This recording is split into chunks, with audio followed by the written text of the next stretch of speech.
Hi guys, Tim here with Lift Tech Construction Training. As we say, if you're not training, you're not gaining. Let's get started.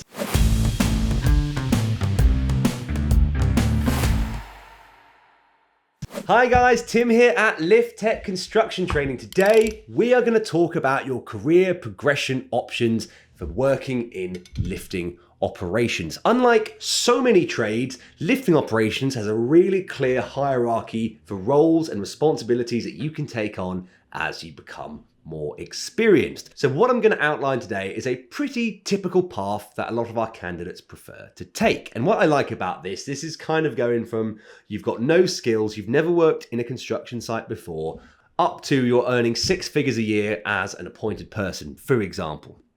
So you might start out, and this is very much how I started, you might be curious about getting onto site, you might want to see what it's like. So the first thing you're going to do is you're going to get your level 1 health and safety award, and you're going to become a labourer. You can earn 13 to 16 pounds an hour. If you're getting paid a 10-hour day, you might only be working 8 of those, but you might be getting paid 10, earning 130, 160 quid a day. It's certainly not bad. This is exactly what happened to me. I was on site, I had a bit of time to kill, and I got quite curious with some of the guys that were working on the crane team, and I started speaking to them, asking about their qualifications.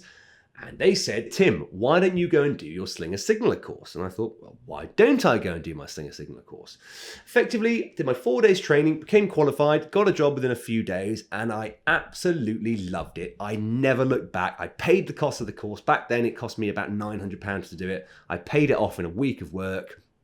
And from there, I climbed and climbed up the ranks. I did that for about 2.5 years, and once I'd built up the confidence, I decided to do my lift supervisor course. Again, this came with a steady increase in my income. I'd probably started earning around 60 to 70,000 pounds a year at this point. Again, I'm not saying this is what happens for everyone. I really applied myself. I worked my arse off, so I really got to the top percentage of income earners in this trade. I think it would be misleading to say everyone should expect to make that much. It's not true, but it's just a sign of what's possible.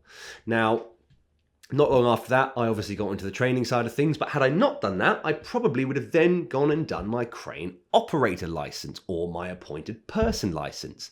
I still might do it in the future just because I enjoy the industry that I'm in. Now, an appointed person, for those of you that don't know, is more of an office-based role. You're looking after the entire lifting teams. You might be looking after a few cranes across a few different sites.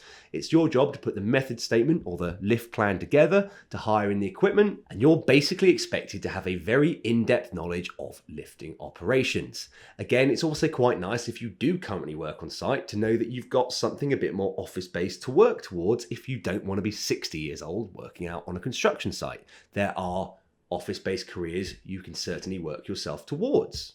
To give you a bit of a breakdown of what those salaries look like as well, each time you further skill up, you can expect to earn a little bit more. And you can see quite quickly how you can go from being on a relatively modest salary to actually earning pretty darn close to 6 figures. But there you have it, guys. That's a pretty typical route you can take for getting to the top of your career in lifting operations. I truly believe everybody's capable of doing that if they work hard enough, but do realize, from starting out as a laborer to becoming an appointed person, there could be, at least 5 years in between that, probably closer to 10. But, if your goal is to work hard and make a lot of money, you can certainly do that in this industry. Thank you so much for watching. I'm Tim at Lift Tech Construction Training. Have a great day.